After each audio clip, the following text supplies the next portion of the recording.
안녕하세요. 바른 길로 가는 신앙의 시간으로 여러분을 초대합니다. 저는 이성길 목사입니다. 여러분이 만약에 어떤 외딴 곳에 홀로 떨어져 있다라고 한번 생각해 보십시다. 몇 시간을 견딜 수가 있겠습니까? 며칠을 견딜 수가 있겠습니까? 혹은 몇 년을 과연 견딜 수가 있겠습니까? 생각만 해도 참 무섭고 쓸쓸한 생각입니다. 우리가 왜 이렇게 무서울 수밖에 없냐면 결국 사람은 혼자 살 수 없는 존재라는 것을 우리는 고백합니다. 우리는 홀로 살 수 없는 존재입니다. 인간은 관계를 맺으면서 살아가는 존재입니다. 그런데 이 관계가 사람들과의만의 관계는 아닙니다. 사람은 하나님과의 관계를 맺고 살아가는 존재입니다. 이 사실을 아는 사람은 하나님 앞에 나오는 사람이요, 이 사실을 알지 못하는 사람은 여전히 인간관계로 만족해하면서 살아가는 사람들입니다. 하지만 성경은 우리들에게 분명히 말씀해 주고 있습니다. 하나님을 경외하고 그의 명령을 지킬지어다.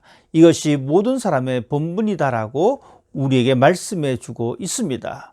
이렇듯 우리는 하나님과의 관계를 생각할 때에 하나님과 우리는 분리될 수 없는 그런 관계임을 여러분 기억하셔야 합니다. 하나님과 우리의 관계를 매치시킬 수 있는 그것이 바로 성령입니다. 오늘 저는 이 시간 성령과 성도의 그 관계에 대해서 함께 이야기해 보려고 합니다. 구약 성경을 통해 하나님께서는 성령을 우리에게 말씀해 주셨습니다. 요엘 선지자를 통해서 하나님께서는 말씀해 주고 있습니다. 내가 내 영을 만민에게 부어줄 것이다. 내가 내 영을 남종과 여종에게 부어줄 것이다. 이렇듯 구약 성경을 통해서 말씀하신 하나님께서는 이 성령을 우리에게 주셨습니다. 중간에 예수님께서 이 성령을 또한 우리에게 주시겠다라고 약속해 주시면서 예루살렘을 떠나지 말 것을 우리에게 말씀해 주고 있습니다.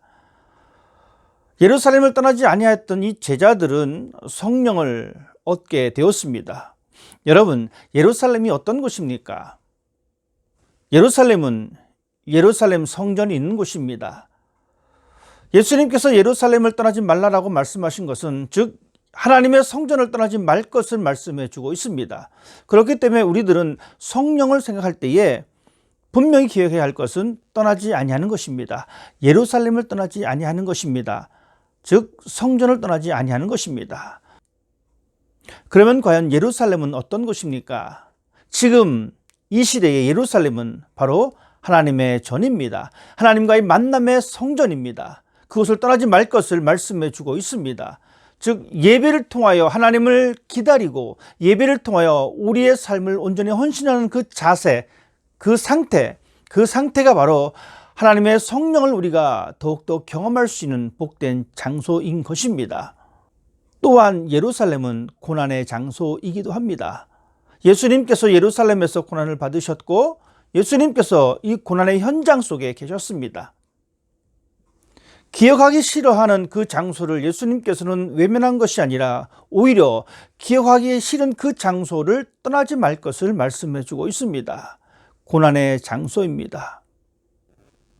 우리가 하나님을 믿으면서 기억해야 할 것은 이 고난의 장소에 동참하는 것입니다.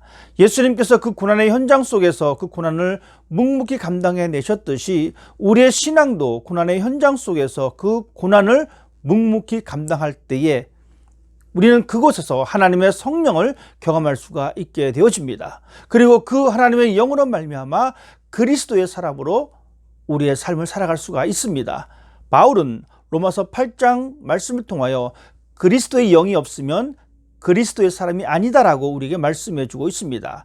즉 하나님의 성령이 없으면 하나님의 사람이 아니다라고 하는 이야기입니다. 그리스도의 사람은 십자가를 품은 사람입니다. 우리에게는 십자가의 흔적이 있습니다. 그래서 우리는 십자가 앞에 머물러서 있는 사람이 되어야 합니다. 십자가를 떠나서는 우리는 살 수가 없습니다. 십자가를 내려놓을 수는 없습니다.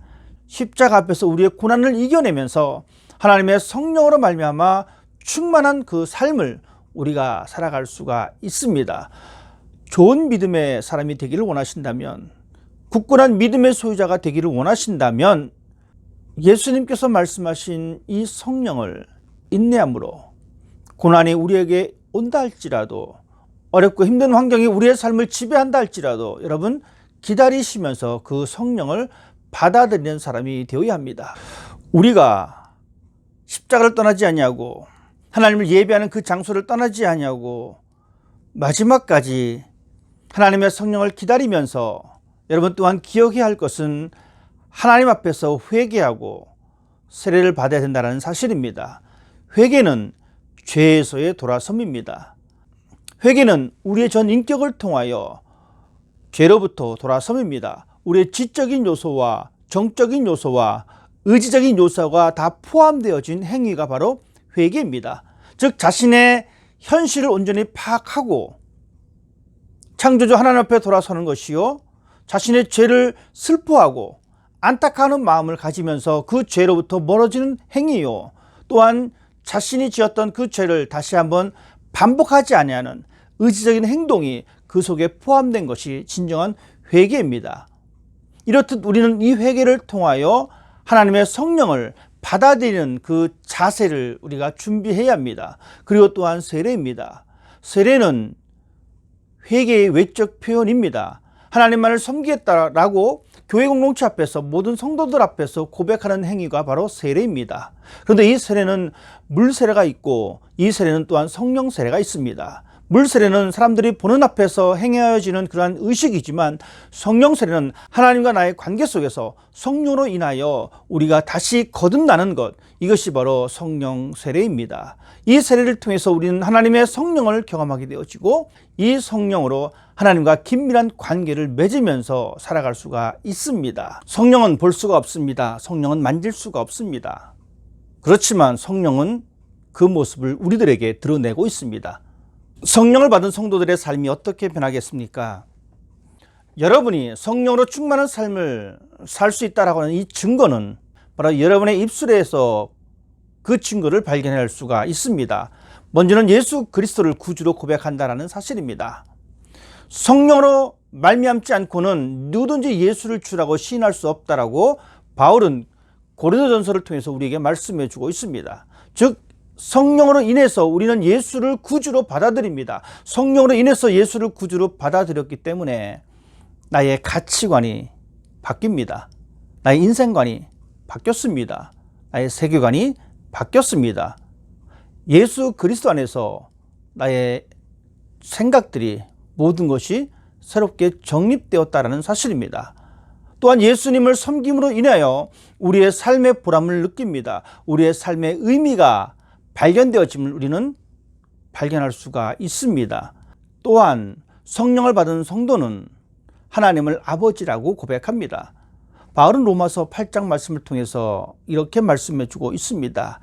양자의 영을 받은 사람들은 아바 아버지라고 고백한다. 여러분은 어떻습니까? 우리들은 삶의 고백을 통하여 하나님을 아버지라고 고백합니다. 이 고백은 우리 속에 하나님의 영이 거하신다라는 증거입니다. 하나님의 영이 없는 사람은 하나님을 아버지라고 고백할 수가 없습니다. 또한 성령을 받은 사람들은 성경을 하나님의 말씀으로 받아들입니다. 그리고 그 말씀을 이해합니다. 그리고 그 말씀을 삶의 지표로 삼고 살아갑니다.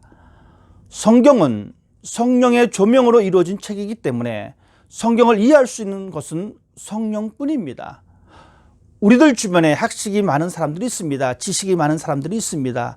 하지만 그 사람들은 성경을 읽지만 성경을 이해하지 못합니다. 성경을 받아들이지 못합니다. 왜 그렇습니까? 성경이 어려워서 받아들이지 못하는 것이 아닙니다.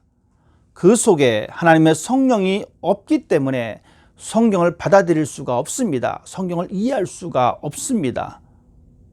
그렇지만 성령을 소유한 우리들은 이 하나님의 말씀을 받아들이고 하나님의 말씀을 이해합니다. 그것은 우리 속에 있는 성령께서 그 성령을 해석해 주고 있기 때문에 그렇습니다. 성령으로 채워지지 않는 사람은 진리를 발견할 수가 없습니다. 그렇지만 성령으로 채워진 우리들은 그 진리를 발견하게 되어지고 그 진리를 수호하는 사람입니다. 이것이 바로 우리가 성령으로 인하여 살아가고 있다라고 하는 증거입니다. 또한 여러분이 성령을 받은 사람으로 삶을 살아내고 있다라고 하는 증거는 여러분의 삶에 기쁨이 있다는 것입니다. 기쁨이 넘치는 삶을 살아갈 수밖에 없습니다. 왜냐하면 영의 생각은 생명과 평안이기 때문에 그렇습니다. 하나님의 영은 우리에게 생명을 줍니다. 하나님의 영은 우리에게 평안함을 줍니다. 이 평안함이 우리의 삶을 기쁨으로 이끌어갑니다. 이 평안함 때문에, 누구도 뺏을 수 없는 이 평안함 때문에, 어려움 속에서도 사라지지 않는 이 평안함 때문에 우리는 어떤 환경에서도 기뻐할 수 있다는 사실입니다. 여러분의 삶이 기쁨으로 늘 채워진다면 아름다운 신앙입니다. 왜냐하면 성령과 늘 밀접한 관계를 맺고 살아가고 있다는 증거이기 때문에 그렇습니다. 성령을 받은 성도는 하나님께서 주신 그 은사를 통하여 봉사한 삶을 살아냅니다. 여러분이 교회를 통하여 또한 이웃에게 하나님의 사랑을 실천하고 봉사하는 삶을 살아내고 있으면 여러분은 성령과 밀접한 관계 속에 살아가고 있다고 하는 하나의 증거입니다. 하나님께서 여러분에게 주신 그 은사를 잘 활용함으로 인하여 하나님의 나라에 참여하고 하나님 나라가 확장되어지고 하나님 나라가 견고히 세워지는 이 현장에 여러분이 쓰임받고 있다고 하는 증거입니다. 마지막으로 성령을 받은 성도는 성령의 열매를 맺게 됩니다. 그리고 그 삶을 살아내고 있습니다. 하나님의 성령이 우리의 삶을 지배하게 하고 그 성령의 결과로 우리의 삶은 열매를 맺게 됩니다. 하나님이 주신 그 성령의 열매를 통하여 하나님의 모습을 드러내는 것, 이것이 바로 성령과 밀접한 관계를 맺고 있는 사람의 특징입니다. 여러분은 어떻습니까? 여러분의 삶 모습 속에서 이러한 성령의 아름다운 열매가 맺혀지고 있습니까?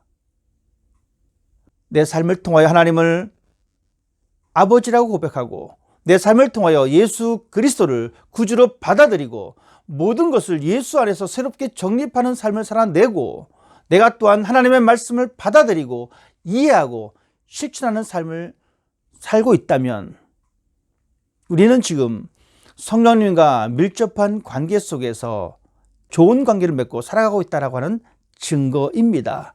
그 삶이 기쁨이 있습니다. 그 삶에 봉사가 있습니다. 그 삶에 열매가 있습니다. 성령님과 깊은 교제 속에 살아갈 수 있는 그러한 멋있는 신앙인이 되시기를 부탁을 드립니다. 감사합니다.